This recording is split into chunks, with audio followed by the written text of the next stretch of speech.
Why was everyone ignoring her at the briefing table? The fan above flickered weakly, pushing more heat than air. Dust floated like ghosts through the morning light that cut across the base courtyard, the kind of light that burned instead of warmed. Generators drummed their steady pulse, a heartbeat beneath the shouting, the loading of crates, the chopper blades in the distance. War had its own rhythm here, one that only stopped when someone did. She walked through it all slower than she used to, left leg stiff, the bandage under her fatigues already bleeding through. Sergeant Emily Carter had been back on her feet for 72 hours. 3 days earlier, a roadside bomb had torn through her convoy and nearly taken her with it. The explosion flipped the armored truck on its side like a toy. It didn't kill her. It just left a mark, one that whispered every time she took a step. But Emily kept walking. That's what medics do. They walk toward the noise, not away from it. Ahead, near the comms building, a group of new Navy SEALs leaned in the shade. Boots crossed, arms folded, smirks hidden behind mirrored sunglasses. They had that brand of confidence born from perfect training and too many successful missions. One of them noticed her limp, nudged the man beside him. "Look at that," he said, his voice cutting through the heat. "Can't even walk straight. Guess she's done playing soldier." Someone laughed, too loud. Another joined in. Then one more, like laughter was courage instead of cover. Emily didn't flinch, didn't slow down, didn't even turn her head. She just kept walking, jaw tight, eyes forward, every muscle holding back the instinct to say something. But she didn't, because she'd learned something long ago, in the dirt, in the fire, in the nights that bled into mornings. You don't prove dignity by demanding it. You show it by continuing. Still others saw. Corporal Ryan Brooks, a communications tech with a coil of cable in his hand, froze mid-step. Across the yard, Sergeant Dana Reeves from military police watched from her patrol path. Both knew what those bandages meant. They'd seen the footage. They'd read the reports. Emily had dragged 2 men out of a burning vehicle after the explosion, one conscious, one not, and stayed until the ammo started to cook off. She'd refused evacuation until both were stable. The SEALs didn't know it yet, but this courtyard remembered things. Emily reached the edge of the medical tent, the flap brushing her shoulder as she stepped inside. The smell of antiseptic hit her like memory, sharp, cold, grounding. The PA looked up from a clipboard, frowning. "You walked too far again," he said. "I had to," she replied softly, sitting down. "The tent's this far away." He sighed. "You're not funny." "Only when I'm vertical." He peeled back the gauze and shook his head. "You tore the stitches." "They'll hold," she said. "Stubbornness and heroism, same skull," he muttered. "One day they're gonna kill each other." Emily smiled faintly, but her eyes drifted toward the flap again, to the sunlight cutting through it. She didn't tell him what she'd heard outside, didn't mention the laughter, didn't need to. She'd seen enough of it before, not always directed at her, but at others. The kind of casual mockery that hides inside boredom and comes out when courage looks quiet. That was the thing about bases like this one. Information didn't travel, it arrived, whole, as if the wind itself carried it from tent to tent. Within an hour, everyone knew, or thought they knew, what had happened outside. By evening, the deputy base commander had a folder she hadn't asked for and couldn't ignore. Lieutenant Colonel Janet Morales was 5'6" and felt taller. Her voice could calm a storm or start one, depending on what she needed that day. Before she even opened the folder, she remembered a name: Sergeant Emily Carter, commendation pending. Extraordinary courage under fire. Morales had approved that citation herself just last week.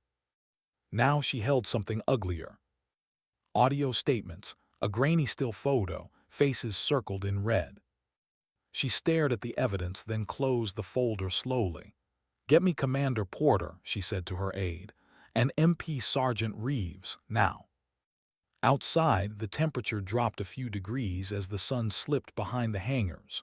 But the courtyard still felt hot, not from the air, but from the weight of what had been said there. Hours earlier, before the laughter, the world had exploded. Emily still saw it when she closed her eyes, the blast, the dirt lifting, the sound that tore everything apart. 1 second the road was solid. The next, it was gone. The front tire had found the pressure plate, and then nothing existed but the ringing in her ears and the smell of burning diesel. Her legs refused to move. Her hands didn't listen. She'd heard her own voice screaming commands: seatbelt, door latch, drag handle, while crawling through smoke. She didn't remember falling, only the weight of another soldier in her arms. She dragged him until the heat singed her gloves and the world narrowed into a tunnel of sound and grit. They called it fast response. They called it luck. But Ryan, the comm tech, called it Emily. He'd been in the same convoy. He knew what happened. He'd watched her crawl into a truck that was burning from the inside, heard her over the radio saying, "I've got one breathing, one not. I need a stretcher now." She refused to leave until the driver blinked twice and squeezed her wrist. That squeeze, that one tiny human motion, was why two men lived to see morning. So when laughter floated across the courtyard that afternoon, something inside Ryan went cold. He didn't say anything yet. Not then. But the silence in his chest started to build, slow, heavy, inevitable. That night in the mess hall, the air felt different. The kind of tension you could almost taste. Metal trays clattered too loudly. People whispered instead of talked. The SEAL team sat in the corner, their leader, Petty Officer Mark Davies, eating slow, detached, unreadable. He was built like leadership, calm, confident, and convinced of his own legend. He'd led classified missions, survived ambushes, earned a dozen ribbons. But respect has a strange way of revealing itself. He caught Ryan staring from across the room. "What?" Davies said, light teasing but sharp underneath. "You need something, soldier." Ryan didn't look away. Respect. The table went silent. Forks froze midair. Someone coughed. Someone didn't breathe at all. Davies smirked. "You want to try that line again?" Ryan's voice didn't rise. "You mocked a wounded soldier in public." For a second, nobody moved. Then Sergeant Dana Reeves stepped in like a shadow made of authority. "Petty Officer Davies," she said, voice calm as a drawn blade. "You and your men will report to the command tent at 700. Uniform of the day. Bring your integrity." Seats creaked. Eyes dropped. The moment hung between them, not violence, not defiance, just consequence. Davies didn't argue, he just said, "We'll be there." 700 came faster than anyone wanted. The command tent was cold, not because of the air conditioner but because of what waited inside. A map spread across the table. 3 columns written on the whiteboard: action, owner, time. Lieutenant Colonel Mural stood at the head. Commander James Porter, the SEAL's commanding officer, stood beside her, his jaw set, eyes unreadable. Porter carried the dual weight of pride and discipline. He'd led men through raids in pitch-black houses and written condolence letters that broke him each time. He knew what it meant when respect failed inside your own walls. "Gentlemen," Morales began, "yesterday, several of you engaged in conduct unbecoming of this uniform. It wasn't banter. It wasn't brotherhood. It was disrespect toward a soldier who's bled for this flag." She pressed a button on the recorder. The laughter played, the words followed. The insult echoed through the tent like a scar replaying itself. No one spoke. You could hear the hum of the generator outside, the scrape of boots, the shame. Commander Porter didn't look at his men. He looked at the words. "There are lines," he said quietly. "You crossed the only one that matters." Davies shifted in his seat. "Commander, with respect, we didn't know, we assumed." "You assumed weakness," Porter said. "In someone bleeding for you, you assumed the right to judge a warrior you never fought beside." Silence filled the rest. Morales looked at each face. If someone mocked your teammate, broken open and still standing, would you laugh, or would you correct the record? No one answered, but the silence did. Outside, the day crawled on. Emily sat in the medical tent again, the PA arguing with her about rest. You're supposed to be elevating that leg. I'm elevating my standards for how much I can ignore, she said. The PA scowled. If you keep this up, I'm writing comedian under occupation. Please don't, Emily murmured. My timing's bad.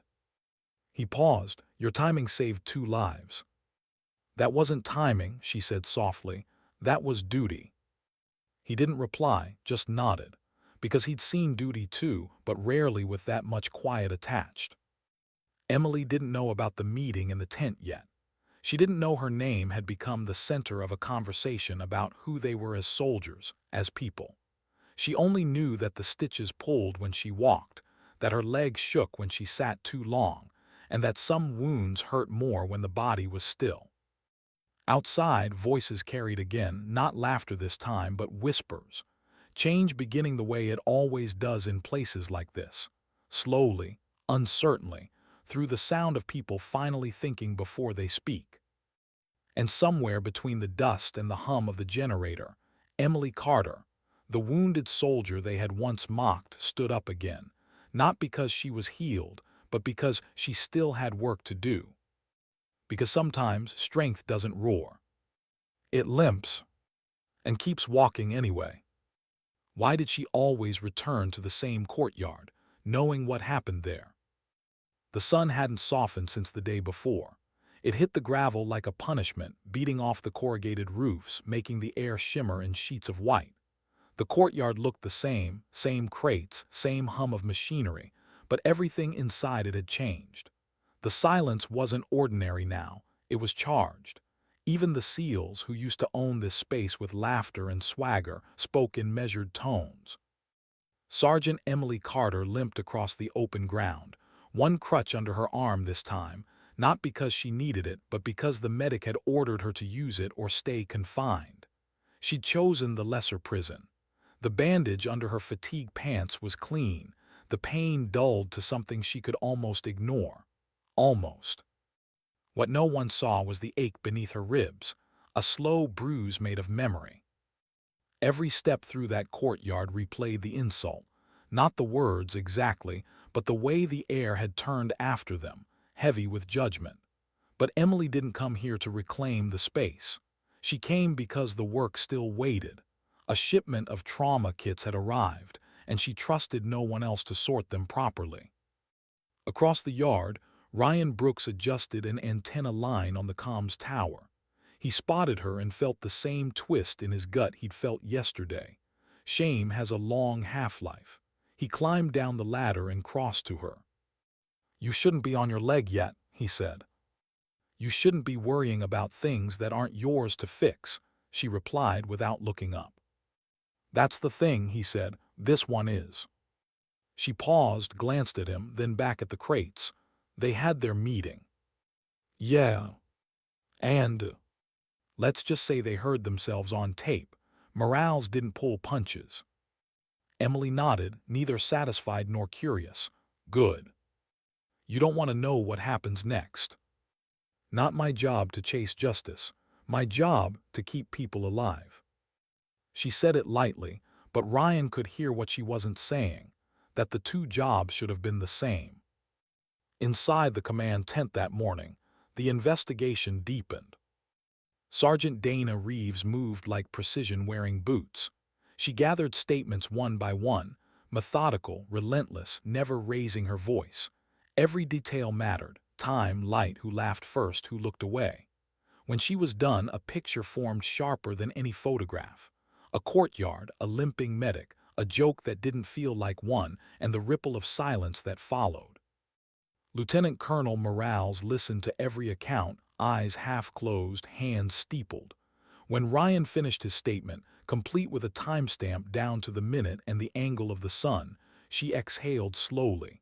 "Facts are never enough," she said, "but they're where we start." Commander Porter stood beside her, arms crossed. The man looked like he'd been carved from discipline and regret. "I've served with these men for years," he said. "They know better." "Then they'll prove it," Morales answered, "with actions, not apologies." That evening, as the heat finally bled from the concrete, Morales ordered something rare on base: a general assembly. It wasn't a punishment parade or a lecture.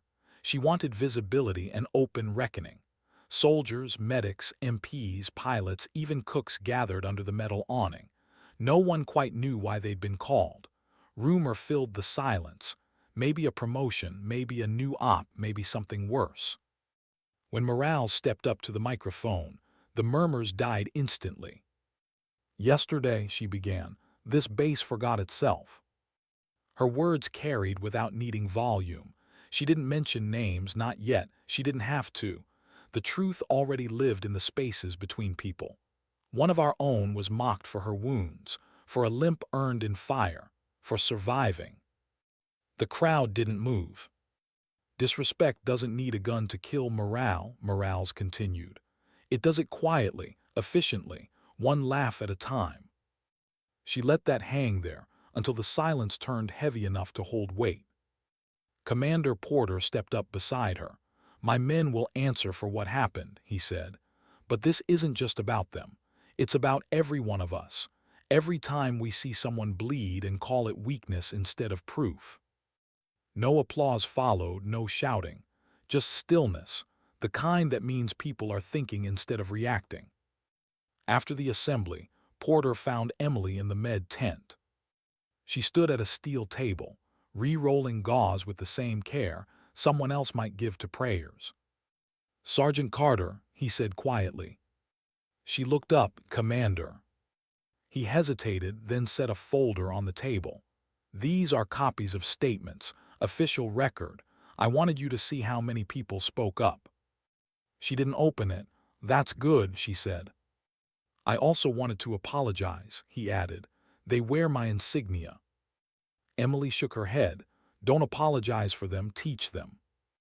Porter smiled faintly, a man unused to being corrected by a wounded medic. "You remind me of someone," he said.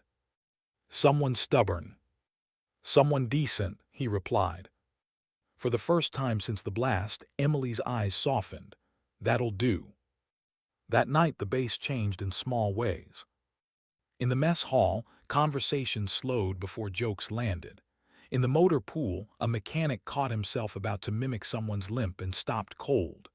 In the barracks, two SEALs scrubbed their names from a wall where someone had written "Doc Carter's tough" for a girl.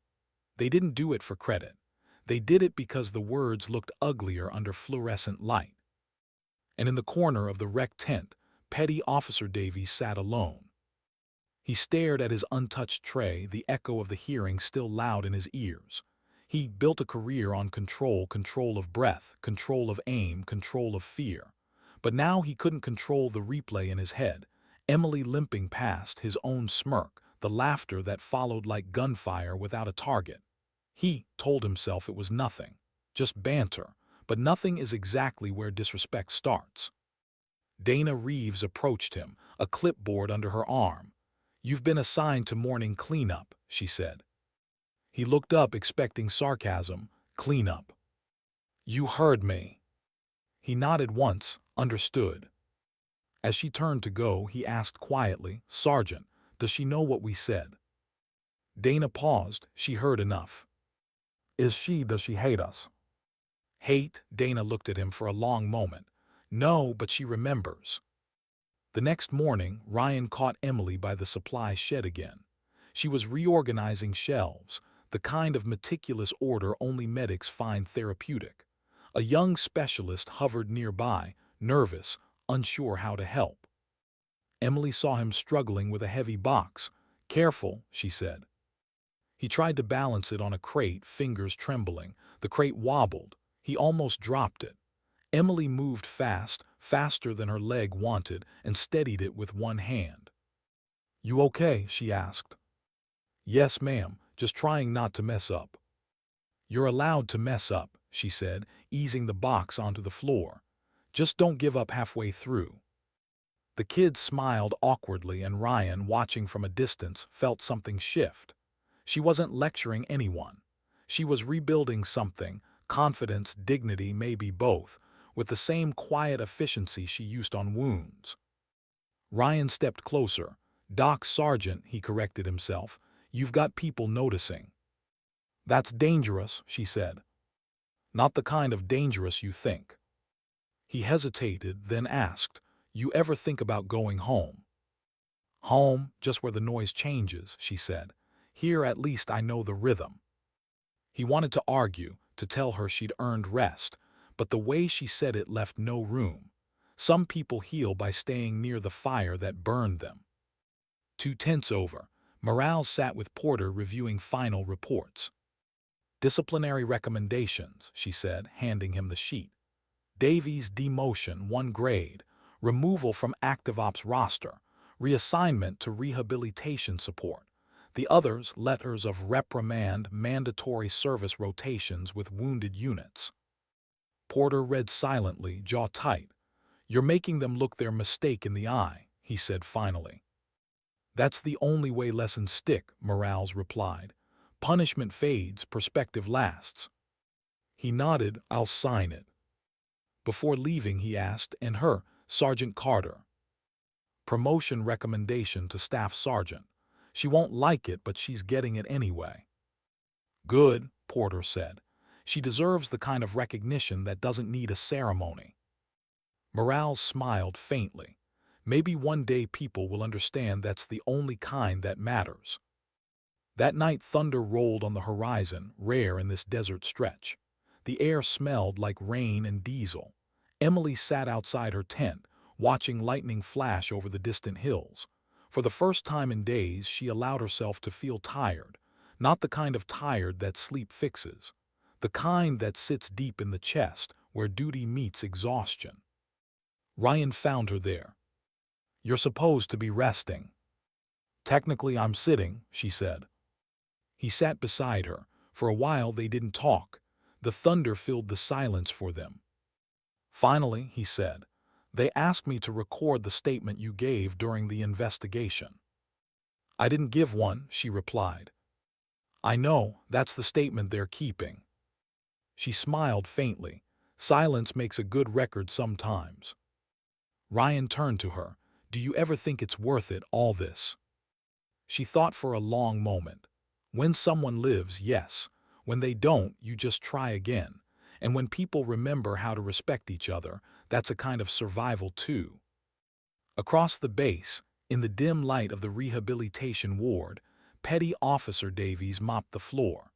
The nurse in charge, a captain's widow who'd been working hospitals since before most soldiers were born, watched him without expression.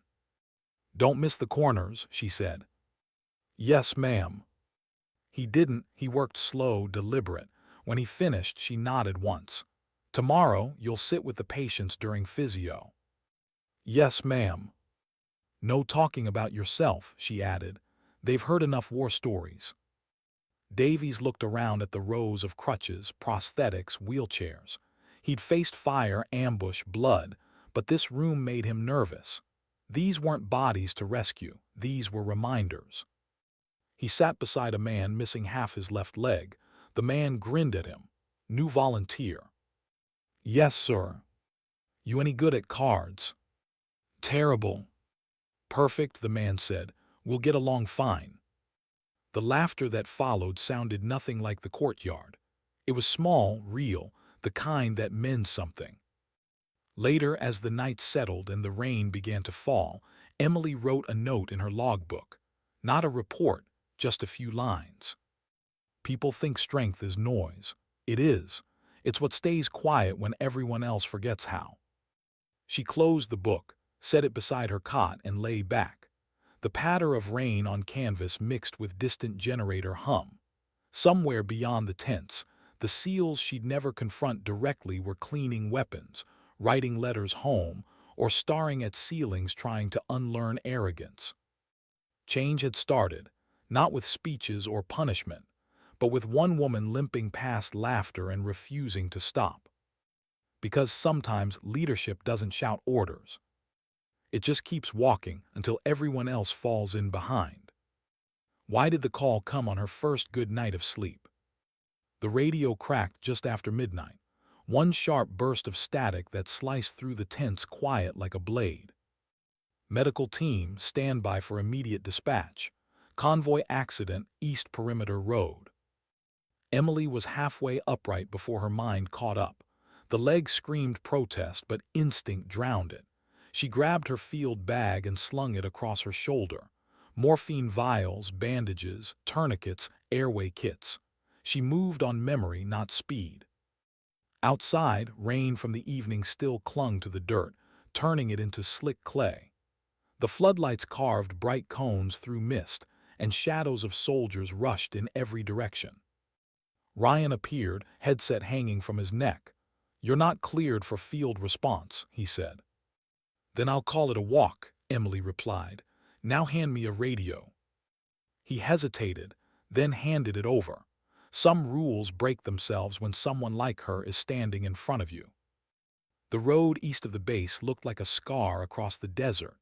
The convoy had missed a turn on the slick ground. A Humvee rolled into a drainage ditch, half submerged. Two soldiers were already pulling one of their own from the cab, shouting over the noise of the generator lights. Emily reached them in seconds. "Backboard," she yelled, and someone ran to get one. She dropped to her knees beside the injured driver, a young corporal unconscious, head bleeding. Her hands moved without hesitation. Airway first, pulse, pupils, every motion deliberate, clean, unhurried. Ryan crouched beside her, passing gauze. "Pressure's weak," he said. "Then he doesn't have time for doubt," she answered. They stabilized the soldier, slid him onto the board, and handed him to the waiting medics. When they were gone, Ryan saw her lean back against the ditch wall, shaking from the leg. "You need a stretcher yourself," he said. "I need coffee," she countered. The corner of his mouth twitched. He wanted to argue, but she was already packing up. From the other side of the ditch came a voice. "Sergeant Carter." Petty Officer Davies stood there, soaked, flashlight trembling slightly in his hand. "I was assigned to assist the medics tonight," he said. Emily blinked once, surprised. "Then assist," she said. He did, silent, efficient, careful. When they loaded the last patient, he met her eyes for half a second.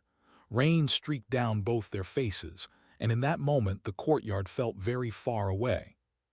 Back at base, dawn was breaking pale and gray. Morale stood outside the command post, watching stretchers roll past. Porter joined her, expression unreadable. "Carter's leg should have benched her," Morale said. "Then maybe we should thank the leg for ignoring orders," Porter replied. He hesitated. Davies was out there too, volunteered for night duty. "Good," Morale said. "Maybe he's learning what service looks like when no one's watching." When Emily finally returned to her tent, exhaustion hit her like gravity.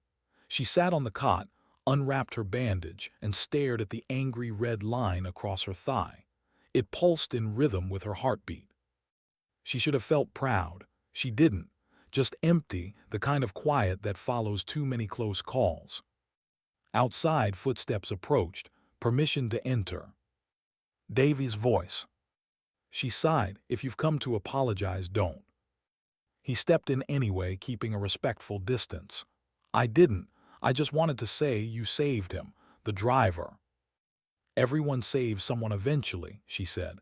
"That's how we balance the books." He nodded, swallowing words he didn't trust himself to say. "When I said what I said in the courtyard."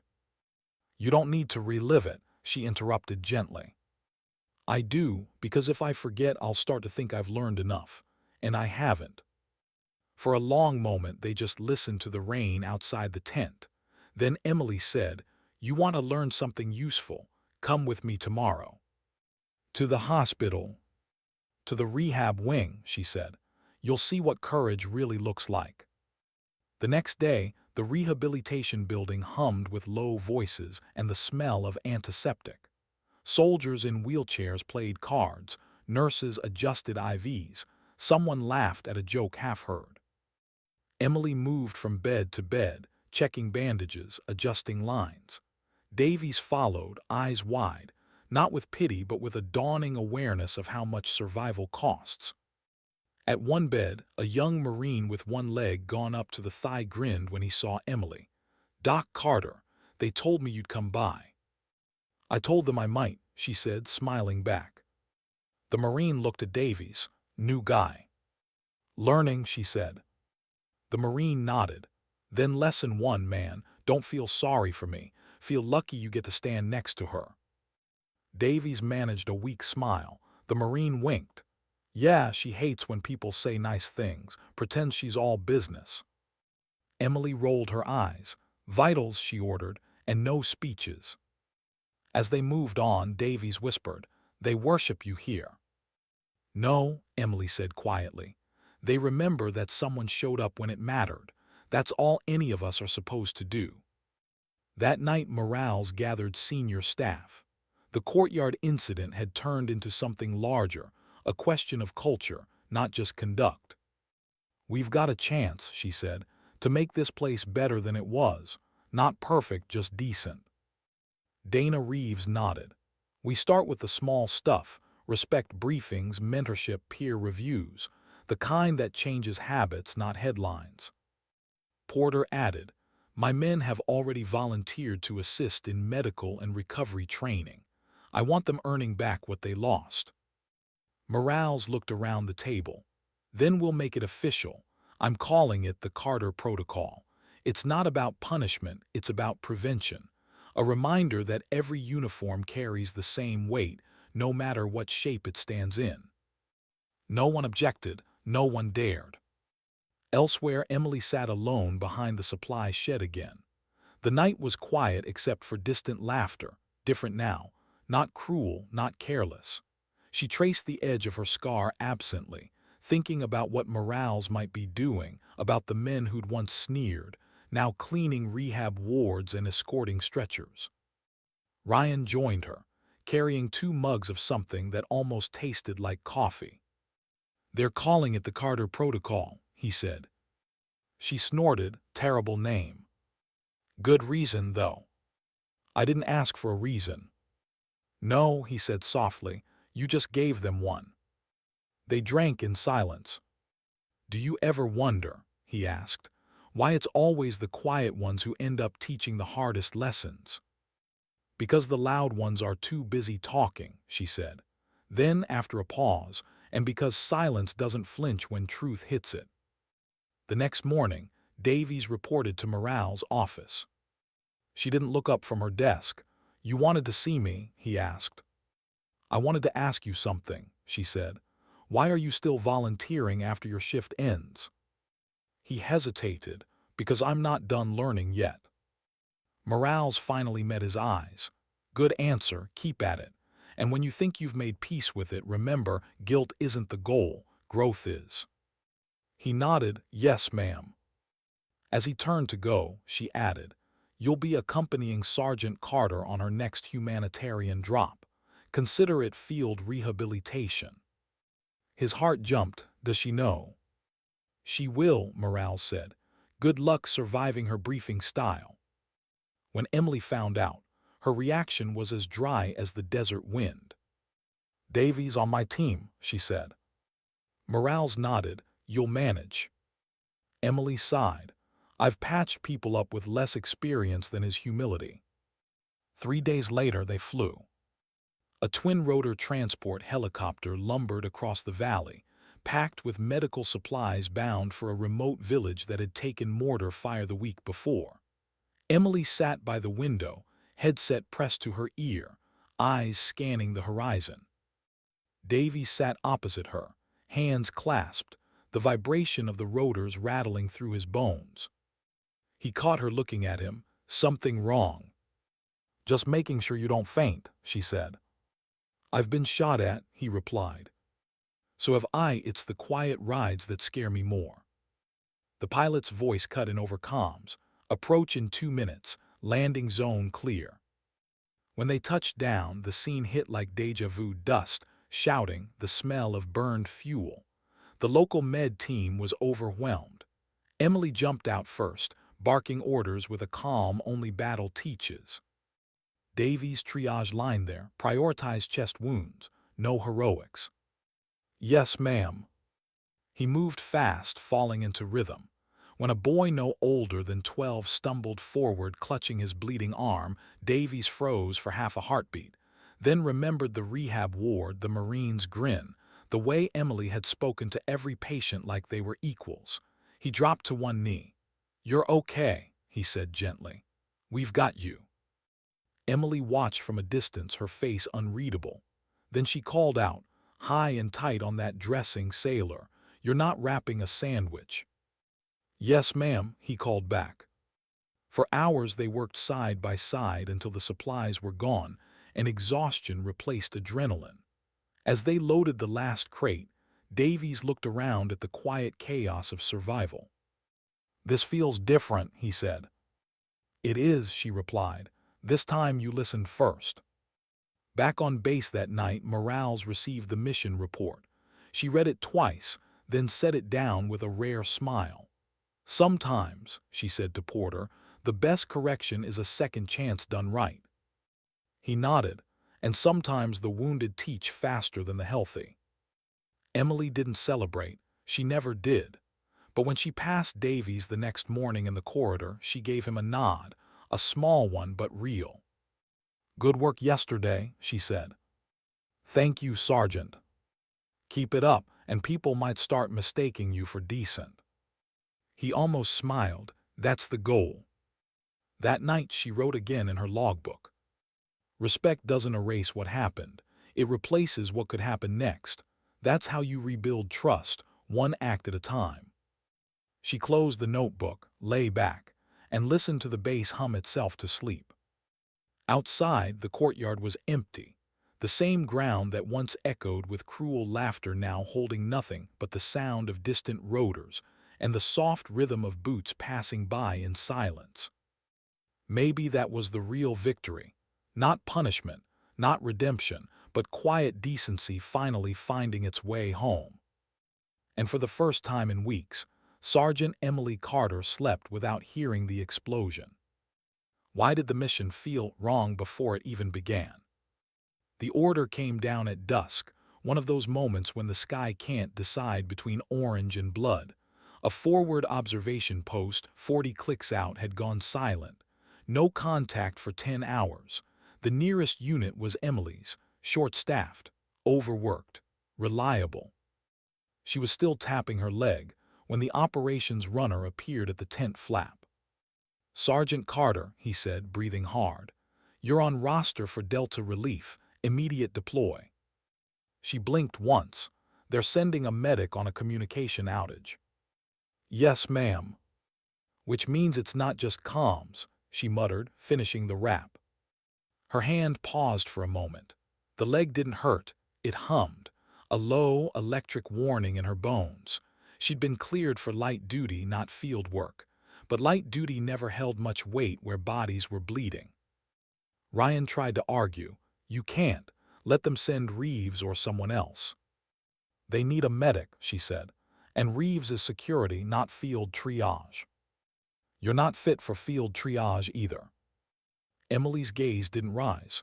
"Then I'll adapt." Ryan exhaled sharply, running a hand over his face. "Davies is going too." She froze halfway through packing her kit. "Volunteering." "Requested assignment." "Figures." She closed the med case, the click sounding louder than thunder. They left under moonlight. 2 Humvees, 8 souls, one uncertain destination. The road shimmered in the heat that never really left after sunset. Every vibration in the seat crawled up Emily's thigh, but she bit it down. Pain was information, not permission. Davies sat across from her in the back, rifle balanced across his knees. He'd learned not to fill silence with noise. Tonight, that silence felt like the only thing holding the truck together. "You ever get the feeling something waiting for you?" he asked quietly. "Everything worth doing is waiting," she replied. "The trick is showing up anyway." The driver laughed nervously. "Hell of a motto." "It's not a motto," Emily said. "It's survival." They found the outpost an hour later, or what was left of it. The sandbags were torn open, radio tower snapped like a matchstick. The air smelled of burned wiring and old metal. No movement, no gunfire, just silence, the kind that feels heavier than noise. "Clear left," one of the soldiers called. Right's cold, another answered. Emily moved behind them, her med light cutting a pale cone through the dark. They found the first body near the generator. Burn marks, no visible wounds. She crouched beside him, gloved hands careful. Electrical surge, she murmured. Overload. Davies joined her. You think it was sabotage? Maybe, or panic. Panic doesn't melt wires like that. She didn't answer. The smell of ozone filled her throat. Inside the main hut, the walls were scorched black. Equipment lay scattered, radios cracked open, laptops half melted. But on one desk, untouched by fire, sat a small medical pouch. Hers, issued from her last drop shipment. She frowned. That's not supposed to be here. Davies looked around. What does that mean? It means someone used one of our kits before this place burned. Ryan's voice crackled through the radio. Base confirms no hostiles in your area. Hold position until daylight. Copy, Davies replied, lowering the mic. Emily's eyes didn't leave the pouch. Someone was alive long enough to need treatment, maybe still is. Hours passed. They took shifts. The wind howled through the broken tower like a ghost trying to remember its name. Emily sat near the remains of the generator, writing brief notes on what she'd seen, signs of life, sequence of burn patterns, voltage traces. Davies approached, carrying 2 tin cups of what might generously be called coffee. You're not sleeping, he asked. Sleep's for people with peace, she said. He handed her the cup. Then fake it for a minute, I'll watch. She sipped, grimaced, but didn't argue. You ever think about quitting? He asked suddenly. She raised an eyebrow. Quitting the war. Quitting the part where it hurts all the time. Emily set the cup down. Pain's proof I'm still useful. Take that away, I'm just decoration. That's not true. She looked at him for a long beat. Tell that to every soldier who limps off a transport and gets called broken behind their back. He didn't answer. He didn't need to. She added, softer, the only thing worse than getting hurt out here is coming home to find out the world stopped needing you. At 4:30, movement. A flicker near the ridge, the kind that doesn't belong to wind. Davies signaled silently. 2 soldiers raised rifles. Emily squinted through the night vision monocle.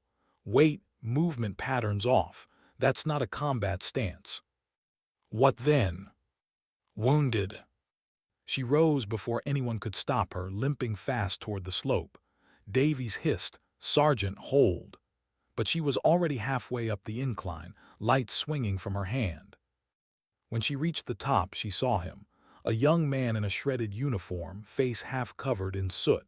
He flinched at the light, one arm clutched to his chest. It's okay, she said, voice calm. U.S. Army, you're safe. He blinked, disoriented. The generator blew people. Don't talk, she said, kneeling beside him. Just breathe. She worked fast, pressure dressing, airway check, pulse. The wound was deep but clean. A splintered metal shard had lodged in his side. Davies, she called. He was there in seconds, covering their flank. Got him. Alive barely. I need a litter. He whistled low. 2 soldiers came running. They carried the survivor down, Emily steadying the IV line she'd improvised with tape and patience. By sunrise, the young man was stable enough to speak. His name was PFC Nolan. The rest of the team hadn't made it. Power surge triggered by an old generator coil shorting into the tower. He'd been thrown clear by the blast. Davies listened quietly, jaw tight. When the debrief ended, Emily placed a hand on Nolan's shoulder. You did fine. You stayed breathing. That's the hardest part. The kid nodded, eyes glassy. The convoy rolled back mid-morning. Morales was waiting at the gate. Report, she demanded. Electrical failure. 1 survivor. 1 dead, Davies said. 2 dead, Emily corrected softly. The man at the generator didn't make it either.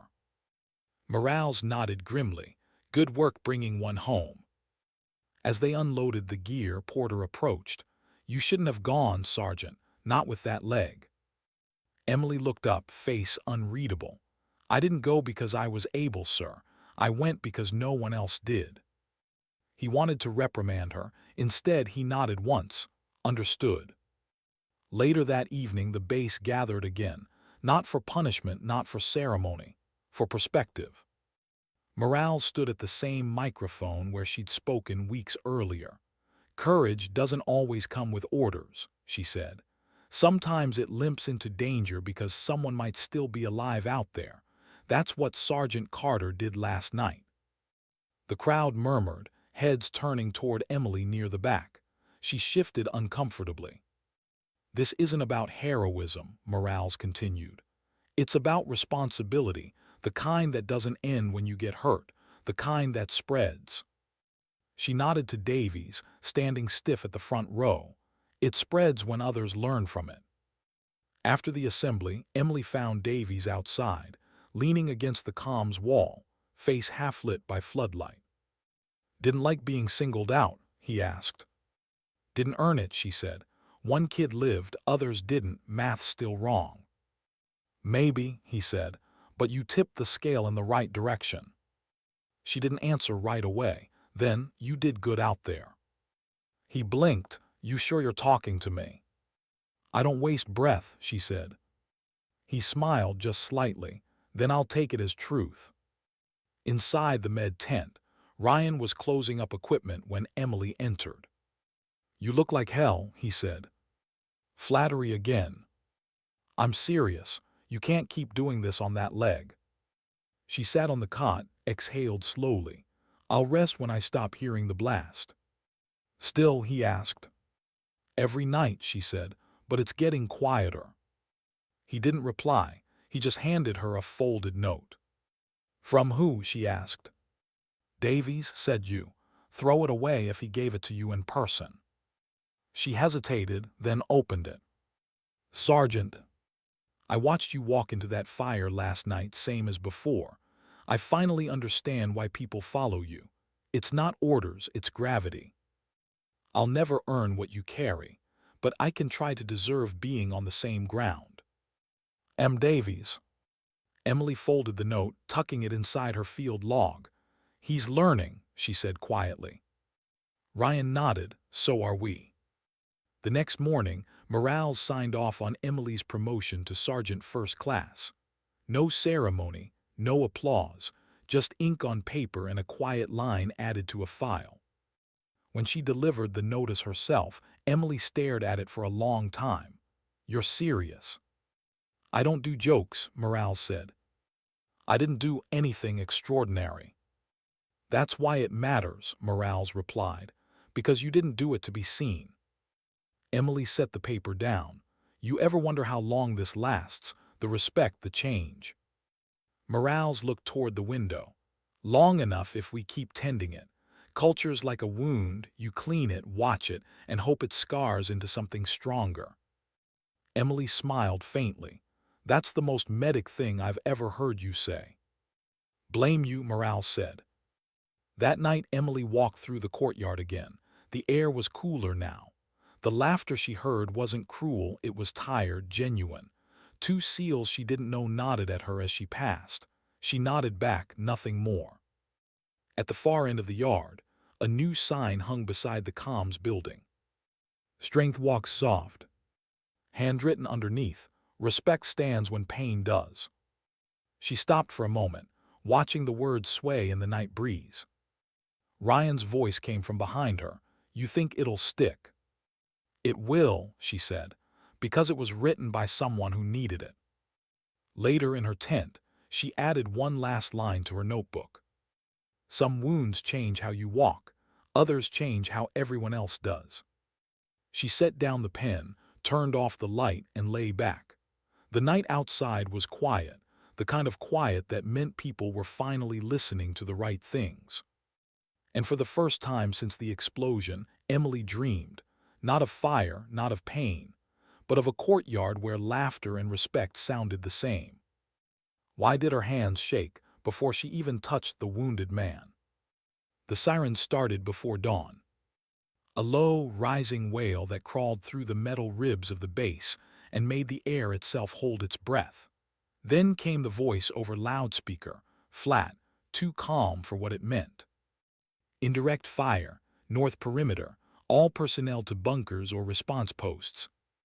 Emily was already on her feet before the second warning. Her leg protested, the old wound flaring like lightning through scar tissue. But adrenaline has its own authority, and she obeyed it without question. Outside, the courtyard that had once been the stage of laughter was now chaos. Soldiers running for cover, smoke drifting from the north wall, medics loading stretchers. "Hit came near the motor pool," Ryan shouted, sprinting past with a radio. "We've got casualties." Emily grabbed her med bag. "Then that's where I'll be." "Carter." She didn't hear the rest. The blast drowned everything. When she reached the motor pool, the world had narrowed into noise and grit. The roof of one hangar had collapsed inward, trapping 2 mechanics and an MP. Fires licked the edges of spilled fuel.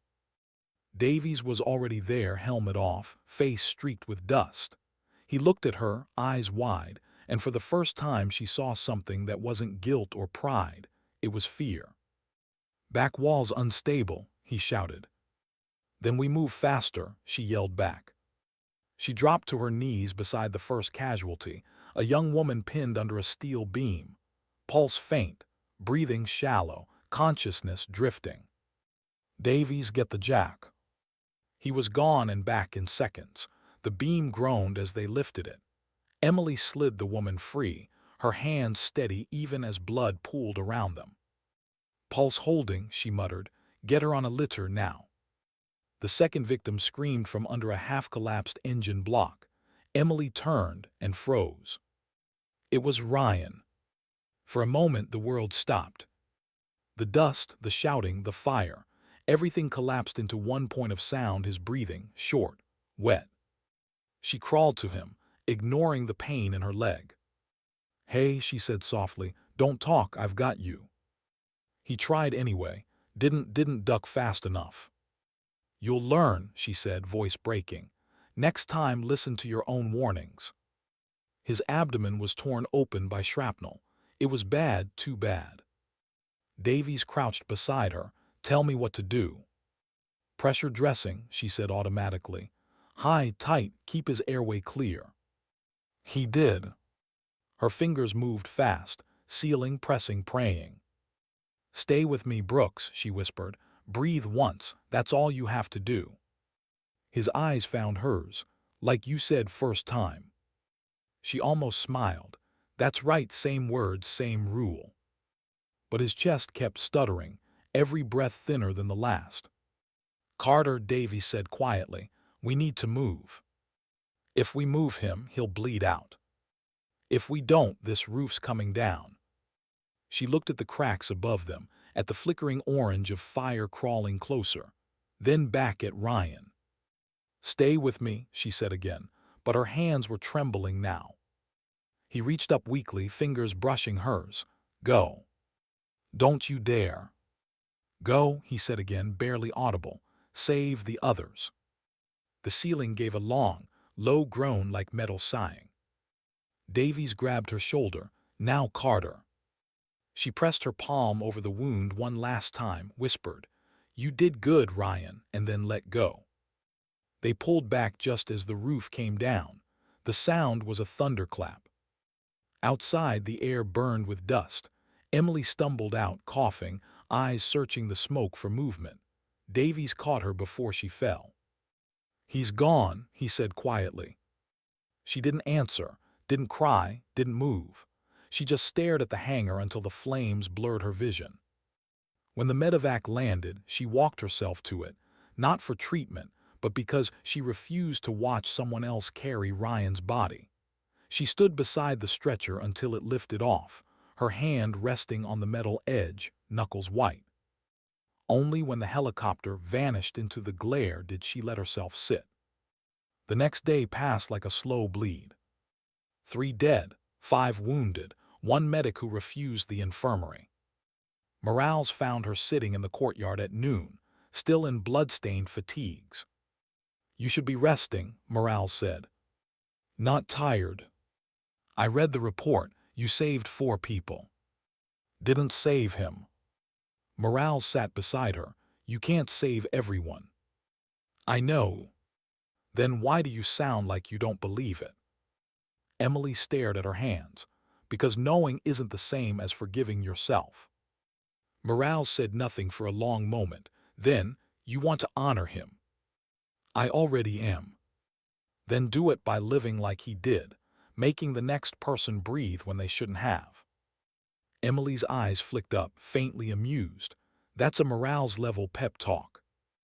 "Learned it from a certain medic," Morales said. That night the base was quieter than usual. Morning does that. Davies sat alone in the rec tent, uniform still streaked with soot. A folded note lay on the table, the one he hadn't yet found words to give Emily. He started writing, stopped, started again, crumpled the page, tried one more time. "Sergeant, I watched you fight to keep him breathing. I watched you stay when everyone else ran. You taught me what service means, when it hurts, when it fails, when it doesn't reward you for trying. If guilt could bring him back, he'd be sitting here already. But it can't. So I'll do the only thing left, keep showing up. M. Davies." He folded the note and left it on her cot. At dawn, Emily woke to the sound of boots outside. The note lay folded neatly by her side. She read it once, then tucked it into her breast pocket. Outside, the courtyard glowed with that pale gold light that comes only after loss, the kind that doesn't heal anything, but softens the edges. Davies waited near the wall, helmet under his arm. He looked like a man braced for a verdict. "You read it?" he asked. "I did." "You mad I wrote it?" "No," she looked at him steadily. "You're right, showing up's all we can do." He nodded slowly. "I was thinking of asking Morales to keep me on base support, the rehab work, the teaching." "Thought you wanted field ops back." "I did, until I realized this place needs fewer heroes and more helpers." Emily smiled faintly, tired but genuine. "Welcome to the Corps, sailor." The memorial service was small. No flags folded, no speeches rehearsed, just a circle of soldiers, a photo of Ryan taped to a field radio, and the sound of rotors in the distance. Morales spoke first. "Corporal Brooks was the kind of soldier who never thought he was special," she said, "which is exactly why he was." Porter followed, voice steady. He believed in truth over rank, in calling out wrong when others stayed quiet. That's the kind of courage we don't write medals for, but we should. When it was Emily's turn, she didn't stand at all. She just spoke, her hands resting on her knees. "He was the first person I taught to breathe once before speaking. Guess he listened better than I did." A faint ripple of quiet laughter broke the tension. She continued softly. "He reminded me that you don't need to be loud to be brave. You just need to stay human, even here." The wind carried her words across the courtyard like something sacred. That evening, Morales walked the base perimeter. She found Davies repairing a section of fencing, sleeves rolled up, face streaked with sweat. "You could have delegated that," she said.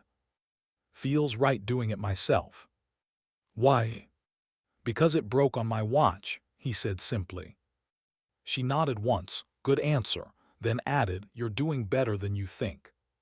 He looked up. "You tell her that." "I don't need to, she already knows." Emily spent that night in the med tent, cleaning instruments. Every clang of metal echoed against memory. She stopped once, fingers resting on the scalpel tray. She whispered quietly, "You said breathe once, now talk." Her own voice shook on the last word. She took a long breath and looked up at the rows of sterile tools. Then softly but clearly, "I'm still here." The next morning the sun rose bright and unforgiving. The base stirred back to life. In the comms room, a new plaque hung beside the radio table. No one admitted putting it there. It read, "In memory of CPL, RYN BROKS." He taught us to listen before we speak. Beneath it, someone had taped a handwritten note. He didn't die in vain. He died among people who learned. When Emily walked by and saw it, she stopped, touched the edge of the plaque and closed her eyes. Davy stood a few feet behind her. "You okay?" She nodded. "No, but that's fine." He hesitated. "What now?" "Now we keep moving," she said. "For him, for all of them." They stood there for a long moment, two soldiers bound by a silence that meant something new, respect, not regret. Later that evening, Morale sat at her desk, writing her daily report. The last paragraph she added wasn't regulation. Sometimes leadership doesn't look like command. It looks like one wounded medic who refuses to quit, one broken man who learns, and one base that finally remembers what decency sounds like. She paused, then added a final line. "We'll carry this forward, not as protocol but as promise." She signed her name, folded the report and sealed it. Outside, the stars came out over the desert, bright, sharp, endless. Emily walked the perimeter alone, her limp barely noticeable now. Each step still hurt, but not as much as standing still. She looked toward the north wall, where Ryan had fallen, and whispered, "We're still breathing." Then she smiled, small, sad, but real. Because that was what he'd taught her. That breathing was the first act of courage. And that sometimes, surviving was the loudest thing a soldier could do. Why was she the one they called again? 3 months had passed since the blast that took Ryan. The base had changed in ways Emily hadn't thought possible. People spoke softer now, not weaker, just aware. Conversations slowed before jokes landed. The courtyard, once a crucible of arrogance, had turned into something rare for a forward base, a place where soldiers walked taller without stepping on anyone else's shadow. Lieutenant Colonel Morales called it cultural rehab. Emily just called it breathing room.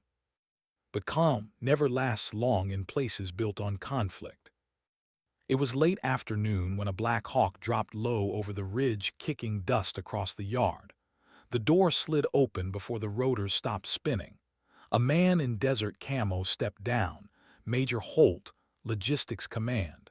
He looked like urgency wearing a uniform. "Sergeant First Class Carter." Emily stepped forward, wiping oil off her hands from repairing a field kit. "That's me." "You're on recall orders. Humanitarian op 2 sectors east. Flooding wiped out a supply post. Locals trapped, 2 medics missing."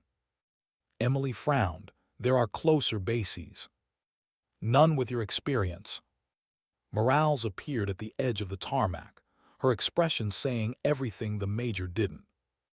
"You'll take Davies and a small team," Morales said. "Command wants calm hands on this one." Emily nodded slowly. "Flood zones aren't calm."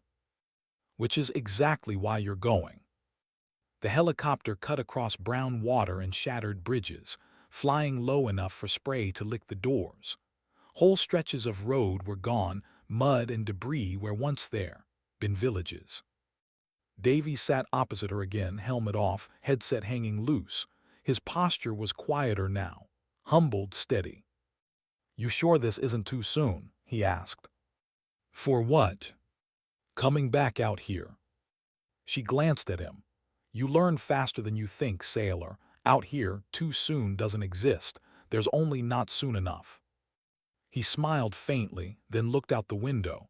"Guess we're back where we started." "No," she said, "we're somewhere better." They landed on the edge of what used to be a village, a maze of half-submerged rooftops and shattered walls. The river had swallowed everything but the mosque dome and the schoolhouse roof. The local militia had set up makeshift rafts, ferrying people to higher ground. Children clung to door frames. Old men waded waist-deep through filth. Emily's boots hit mud with a wet crunch. The smell hit next rot, diesel, and despair. "Split teams," she ordered. "Triage under the school canopy. Search for trapped civilians in the east quarter. Move." Her voice cut clean through the chaos, commanding without shouting. Even the locals turned to follow.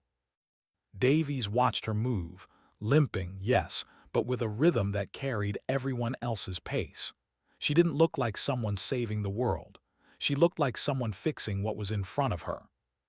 2 hours later, the triage area overflowed. A dozen wounded lined the benches. One woman with a broken collarbone refused treatment until her child stopped crying. Emily crouched beside her. "Here," she said softly. "He's fine, see." She took the boy's hand, checked his pulse, smiled. "Strong heartbeat. He's tougher than both of us." The woman smiled weakly. Emily set her shoulder and whispered to Davies, "Reset her clavicle on my mark." He hesitated. "You sure? Pain's better than paralysis." He did as told, hands careful, eyes focused. When the joint clicked back into place, the woman gasped, then laughed through tears. Emily nodded. "Good work." Davies looked at her, surprised. "You mean that?" "I don't say what I don't mean." By nightfall, they'd found one of the missing medics alive, clinging to debris half a mile upriver. The second didn't make it. Emily wrote the report herself, the way she always did, factual, spare, never self-serving. When they set up camp, Davies found her sitting alone by the wrecked wall of what used to be the school. The sky was low and gray, the air thick with mosquitoes. "You ever stop?" he asked, sitting beside her. "If I stop, I start thinking." "About what?" She smiled without warmth. "Everything I didn't fix." He leaned forward, elbows on knees. "I used to think strength was about how much you could carry. Turns out it's about how much you let yourself feel and still keep moving." She looked at him, surprised. "That almost sounds wise." "Morale's made me write reflection reports," he said dryly. "Guess something stuck." She laughed quietly, a small sound but real. Then, after a pause, "You know, I used to hate the silence after a fight. Now I think it's the only honest sound we get." At dawn, a local runner brought bad news. A convoy bringing water filters had been ambushed 2 miles east. No gunfire now, but unknown status. Emily's jaw tightened. "We move." Davies frowned. "We've got wounded here." "Morales will send a second team. Those filters are life or death for 1,000 people. Let's go." He didn't argue this time. They found the convoy twisted across a dry riverbed, 3 trucks overturned, supplies spilled into the mud. 2 drivers were down, one badly wounded but alive. As Emily knelt to treat him, something flickered at the edge of her vision, a shimmer of metal in the tree line. "Cover," she hissed, pushing Davies back just as a round snapped past her ear. The world erupted. Automatic fire from the ridge tore through the air. Davies grabbed her shoulder, dragged her behind an axle. "They've got the high ground." Emily's pulse thundered. "Smoke out, move west." Davies pulled a grenade pin, lobbed it high. Smoke bloomed thick and white. They crawled through mud, dragging the wounded driver between them. "Tourniquet slipping," she shouted. "Hold still," he grunted, tightening it with one hand while firing with the other. They reached cover behind a rock outcrop. 2 locals joined them, terrified but armed. "Who are they?" Davies asked through his teeth. "Raiders," Emily said. "Desperate people do stupid things when they're hungry." She pressed gauze to the driver's wound. "We're not dying here, not today." Minutes stretched like hours. Then, just as suddenly as it began, the gunfire stopped. A voice echoed from the ridge in a language they didn't understand, then footsteps retreating. Davy stayed crouched, eyes scanning. "They're gone." Emily didn't move until the silence held steady. Then she looked down at her patient, unconscious, still breathing. "We're clear." By the time reinforcements arrived, the sun was high and merciless. The filters were recovered, the convoy salvaged. Morale's voice came through the radio, sharp but edged with relief. "Status Carter. Alive, shaken, no fatalities." "You're bleeding," Morale said. Emily glanced at her arm, a thin red line from a ricochet. Nothing new. I'm grounding you when you get back. Sure you are, Emily replied, almost smiling. That evening, as they waited for extraction, Davies handed her a canteen. You were right. About what? About hunger, desperation. He paused. I used to think anyone who attacked us was the enemy, but those guys today, they were just starving. She nodded. Pain makes good people do bad things. The trick is remembering they're still people. Davies stared at her for a long time. Does that apply to me too? She met his gaze. It already has. When they flew back, the desert below had turned to gold. The light caught the flooded river, glinting like a scar that refused to heal. Morales met them on the tarmac, clipboard in hand. 2 wounded, no dead. That's a miracle. Emily shook her head. No, that's preparation. Morales gave her a long look. You keep talking like that, people are going to start calling you a philosopher. Don't threaten me like that, ma'am. Davies chuckled. Morales actually smiled.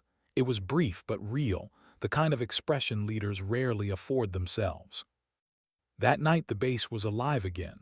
Soldiers unloading filters, locals thanking medics, someone strumming a battered guitar by the mess tent. Emily sat on a crate, her leg propped up, eyes half closed. Davies approached, holding a folded sheet of paper. Official commendation, he said, from Morales. She sighed. She loves paperwork too much. She said you'd say that. He hesitated. You know, Carter, you've changed this place, not by rank, just by walking through it. Didn't do it alone, she said. You helped. He shook his head. I just followed your lead. That's what helping looks like. When the guitar quieted and the last of the lights dimmed, Emily pulled out her notebook again. She flipped past old entries, the ones about pain, silence, loss, and found a clean page. Every mission leaves something behind, gear, scars, guilt. But if you're lucky, it leaves better people too. She looked out across the courtyard, where soldiers now sat beside locals, sharing coffee and laughter that didn't carry cruelty anymore. She smiled faintly and wrote one last line. Maybe strength isn't what keeps you standing. Maybe it's what lets you kneel beside someone else and say, you're not alone. The next morning, Morales posted a new phrase above the main gate. It wasn't an order or a slogan or a memorial, just 6 words painted by hand. Honor is how you walk home. When Emily saw it, she paused, hand resting briefly on the metal. Davies walked up beside her. Think it'll last? He asked. It already has, she said. They stood there in the sunlight, 2 soldiers who had failed, fallen, learned, and stood back up, not as heroes but as proof. Because sometimes, redemption doesn't arrive in glory. It arrives in quiet footsteps through mud and rain, carrying hope one bandage at a time. Why did the offer feel heavier than a weapon? The envelope had been waiting on her cot when she returned from the morning inspection. No insignia, no fanfare, just a single seal and her name, SFC Emily Carter. She didn't open it right away. Soldiers learn to read tone by the weight of paper, and this one felt like a turning point. When she finally unfolded it, her hands hesitated, not from fear but from knowing. Effective immediately. Sergeant First Class Carter is recommended for promotion to Master Sergeant, with reassignment to Quantico Medical Instruction Division, stateside. Pending acceptance. The words stared back like a doorway she wasn't sure she wanted to step through. Davies noticed her silence from across the mess tent. Bad news. She folded the paper neatly. Promotion. He blinked. That's supposed to be good. Depends what you lose when you take it. He leaned forward. You'd finally be home. She looked up slowly. After everything here, you think that place would still feel like home? He didn't answer, because they both knew it wouldn't. That evening, Morales found her near the perimeter wall, watching the sunset stain the sand red. Command called me, Morales said quietly. They're serious about the offer. I figured. They're saying you've done your time. You've earned a rest. Emily smiled faintly. That's what people say when they want you gone but don't want to sound ungrateful. Morales shook her head. Not this time. You changed the atmosphere here. You built something that might actually outlast a deployment cycle. That's rare, Carter. I didn't build it alone. No, Morales said softly, but you're the one who made it human.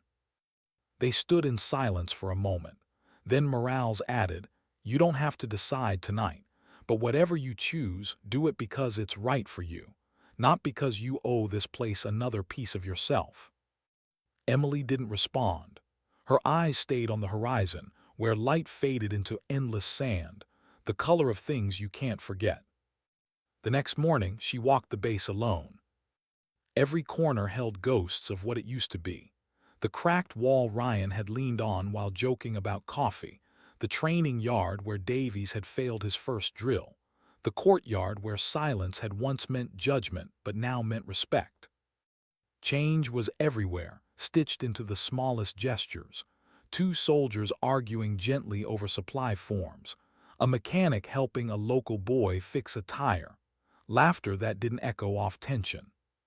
She paused by the medical tent and watched a young private, newly assigned, barely 20, wrap a field dressing wrong.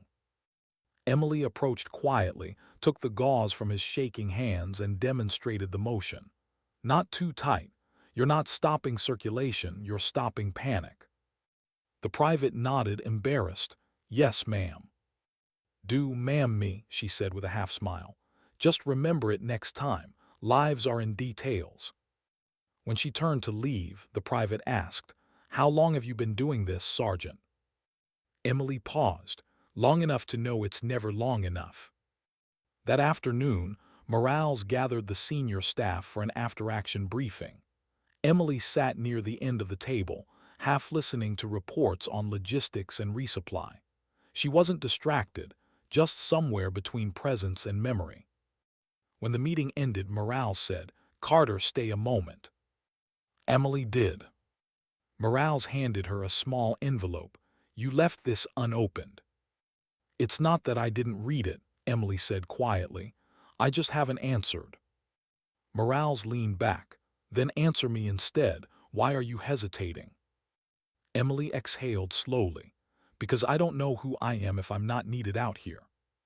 Morales frowned. You think going home makes you useless. I think it makes me comfortable, and I don't trust comfort. For a long time, Morales said nothing. Then, maybe the bravest thing isn't staying in the fight. Maybe it's leaving it before it takes the last good part of you. Emily stared at her. You ever think about leaving? Every day, Morales said. But then someone like you shows up and I stay a little longer. That night, a sandstorm rolled in. Visibility dropped to nothing. Power flickered across the base. It was the kind of storm that made people retreat indoors and remember what fear felt like. But Emily didn't retreat. She stood outside, face half covered with her scarf, feeling the sting of sand against her skin. Davies found her there, shouting over the wind. What are you doing? Listening, she yelled back. To what? To what it sounds like when you don't belong anywhere. He stepped closer. You belong here. She turned to face him, eyes fierce. No, Davies, we all belong here right now. That's not the same thing as forever. The wind howled between them, carrying grit and something unsaid. Davies took a deep breath. If you leave, this place loses its heart. She shook her head. No, it keeps beating because it learned how. When the storm broke, dawn came soft and pink, a rare kindness in that part of the world. The courtyard was quiet again, coated in a thin layer of dust that made everything look like memory. Emily walked to the new sign by the gate. Honor is how you walk home. She stood there for a long time, fingers tracing the rough paint. It wasn't just words, it was a mirror. Behind her, Davies approached, carrying 2 mugs of coffee, still thinking. Always. You're not the only one who doesn't know what to do when peace shows up. She smiled faintly. Peace is temporary, dignity is. He tilted his head. So what's next for you? She looked at the mug in her hand, steam rising into the cold morning air. Maybe it's time to teach somewhere quieter, help others before they need to fix themselves. He nodded slowly, understanding what she wasn't saying. Then promise me something. What? Don't disappear. She smiled. No promises. The next week passed in fragments. Farewells disguised as casual conversations. Extra cups of coffee left on her desk. Morales pretending not to double-check the supply logs Emily had already fixed. Davy stopped by her tent the night before departure. I'm taking over your unit, he said. I know, she replied, closing her bag. Try not to break it. He chuckled. No promises. Then he handed her something wrapped in cloth. Ryan's field patch. You should have it. She unfolded it slowly. The faded medic emblem, stained, torn, but still recognizable. I thought it burned, she whispered. I found it under the wreckage, he said, kept it safe. Her fingers brushed the patch gently. Thank you. He hesitated. You think we'll ever see you again? She looked up. You already do, every time you choose to stay kind. The morning she left, the base lined up without being ordered. Soldiers stood in formation, not stiff but proud, not because of rank, because of gratitude. Morales stepped forward. You sure about this? Emily nodded. I've done what I came to do. And what was that? Remind people that mercy isn't weakness. Morales smiled faintly. Then you've succeeded. Davy saluted. Safe flight, Sarge. She saluted back. Keep them breathing. As she boarded the helicopter, the rotors whipped dust into a storm of gold.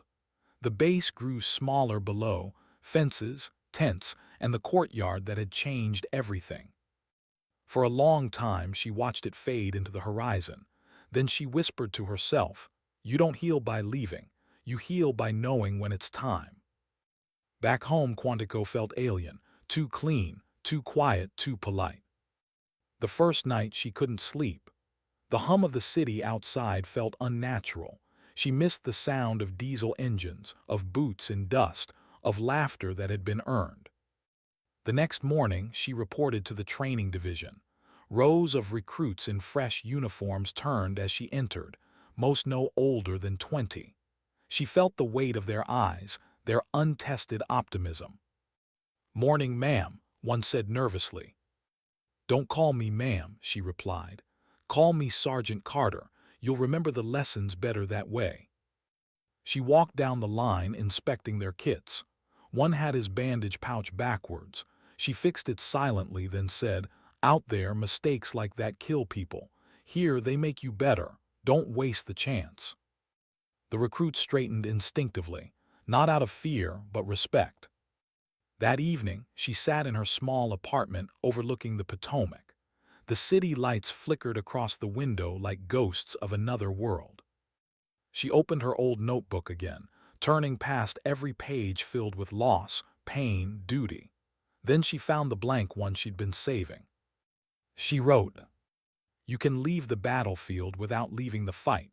Some wars are just quieter, fought with patience instead of bullets, with memory instead of orders. And maybe that's what healing really is, learning to serve peace the same way you once served war. She closed the notebook and looked out at the horizon. Somewhere beyond it, she imagined the desert sky, unchanged, endless, honest. She smiled softly, because she finally understood what that sign meant. Honor isn't about where you stand, it's about how you move forward. Why did the news hit harder than a bullet? The message came on a quiet afternoon. Rain tapped against the glass of her small office at Quantico, the kind of soft rain that doesn't soak, it seeps. Emily had been reviewing trauma protocols with her class when the knock came. A young officer stepped in, hesitation written all over him. Ma'am, Sergeant, he corrected quickly. There's been an incident overseas, one of the forward posts, Alpha Base. Her heart stalled. Alpha, she repeated. Yes, Sergeant, the one near Aram sector. They're requesting consultation from the medical division. You train the staff there. Emily's voice softened to a whisper. Davies. The officer nodded. Yes, he's listed as acting commander. They're stable but cut off, flooding and communication failures. Command wants a senior advisor on the next transport. She closed the folder slowly. When do we leave? By dawn, she was in the air again. Different continent, same ache in the chest. The transport hummed with the rhythm of anxiety. Young medics, her trainees, sat buckled across from her, trying not to look nervous. Their patches were fresh, their hands clean. Emily studied them silently. They reminded her of herself once, before the limp, before the ghosts, before she'd learned that duty was the slowest kind of forgiveness. One of them, a private named Harris, leaned over. Sergeant, have you ever been to Alpha? She gave a faint, almost private smile. Once, long ago. What's it like? She looked out the window, watching clouds roll over the desert. It's where people learn who they are. When the helicopter dropped through the sandstorm hours later, the base came into view, smaller, rebuilt, but unmistakable. The new perimeter wall, the same courtyard, the same gate. Honor is how you walk home. The words were faded now, half buried under dust, but they were still there. And that was enough. Davies was waiting on the tarmac, face older, eyes the same. He grinned when he saw her. I knew you wouldn't stay gone. She smiled back. I told you no promises. He laughed once, then winced, hand instinctively going to his side. Ribs, long story. I'll read the short version in your report. Inside the command tent, the air smelled of diesel and disinfectant. The situation was bad but contained. A landslide had wiped out a convoy during a humanitarian escort. Dozens injured, 3 medics missing. Supplies were short, morale lower. Davies briefed quickly.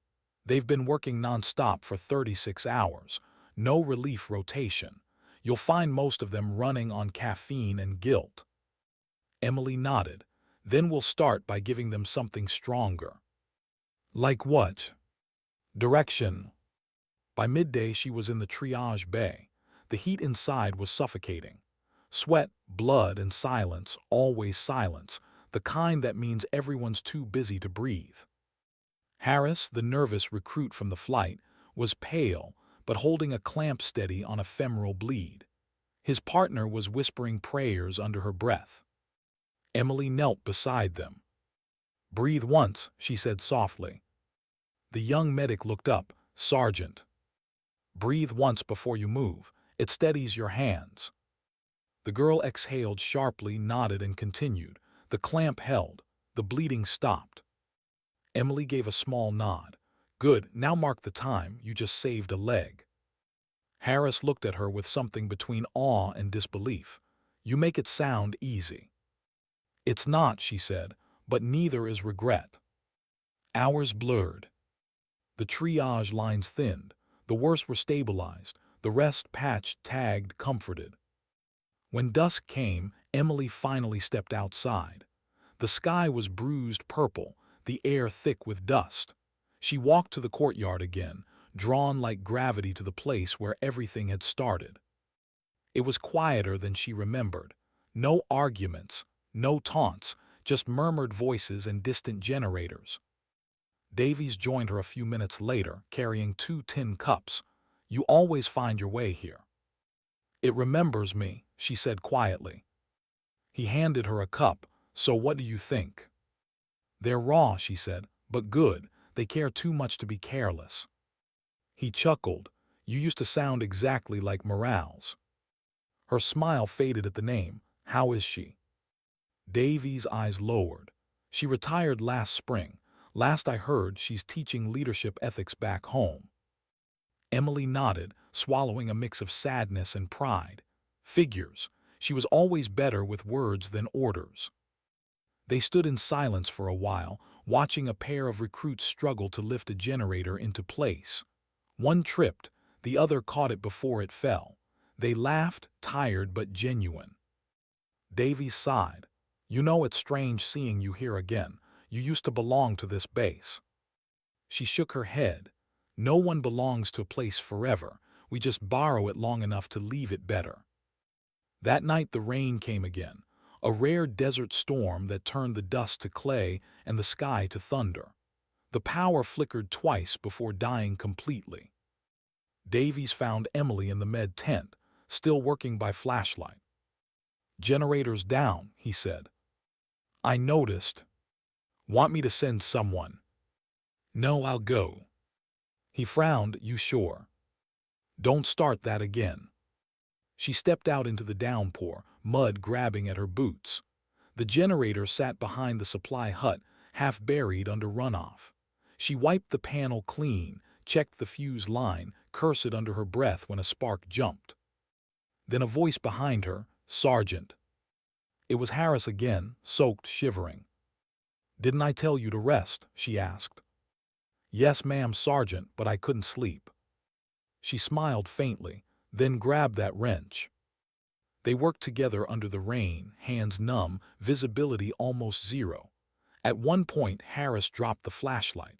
It hit the mud and went out. Sorry, he blurted. Don't apologize, she said, steadying the line. Just keep moving. 5 minutes later, the generator coughed, stuttered, then roared to life. The lights flickered back across the camp. Cheers rose in the distance. Harris laughed, drenched but beaming. We did it. Emily looked at him. You did it. He shook his head. I just followed your lead. She smiled. That's what helping looks like. The next morning, command reestablished comms. The crisis had passed. No fatalities overnight. Morale sent a coded message from the States. Heard you dropped in again. Figures. Tell Carter this isn't how retirement works. Emily read it twice, chuckled softly and showed Davies. He grinned, classic morals. She never learned how to stop leading. Neither did you. Before leaving, Emily gathered the medics in the courtyard, the same courtyard that had once tested her dignity. Now it held her legacy. She looked around at their faces, young, exhausted, waiting for something to believe in. You did good, she said simply. You made chaos quiet. That's harder than courage, it's discipline. They listened, eyes locked. She continued, her tone steady, voice carrying through the wind. When I was your age, I thought strength meant never breaking, but I've learned it's the opposite. Strength is when you break and build yourself again. It's showing up when the world doesn't clap for you. It's keeping your hands steady when your heart is. No one moved. Even the wind seemed to listen. She took a breath, softer now. One day, someone weaker, younger, or scared will look at you and decide how to act based on what you do next. So walk like they're watching. Speak like they're listening. And heal like no one else knows how. Silence followed, deep and full. Then one by one the medics saluted, not because they had to, because they wanted to. As the helicopter lifted her home again, Emily looked down through the open door. The courtyard grew smaller. The words on the gate faded, half hidden by sand, still visible. Honor is how you walk home. She touched the patch sewn inside her jacket, Ryan's medic insignia, then closed her eyes. The rotor noise faded behind her heartbeat. For the first time in years, it wasn't racing. It was steady.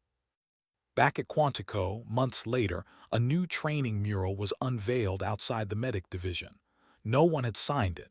No one needed to.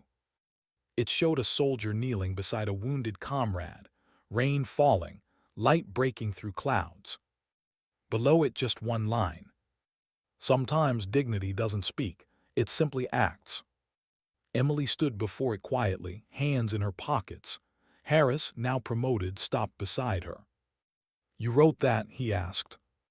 She smiled. No, but someone must have been listening. He nodded, glancing at her leg. Does it still hurt? Every day, she said. And you keep walking anyway. She looked up at the mural. That's the job. That night, as the campus fell silent, she sat by the window again, the same notebook open in her lap. One page left. She hesitated, then wrote slowly. We don't choose the moments that define us. We only choose how we stand inside them. I stood in fire and rain and silence, and found that strength isn't a roar. It's a whisper that keeps going. And when the world moves on, the best thing you can leave behind is the way you walked through it. She closed the notebook gently. The rain outside had stopped. The night was still. Emily Carter, soldier, medic, survivor, sat back, breathed once, and let the quiet fill the room. For the first time, it didn't feel empty. It felt earned.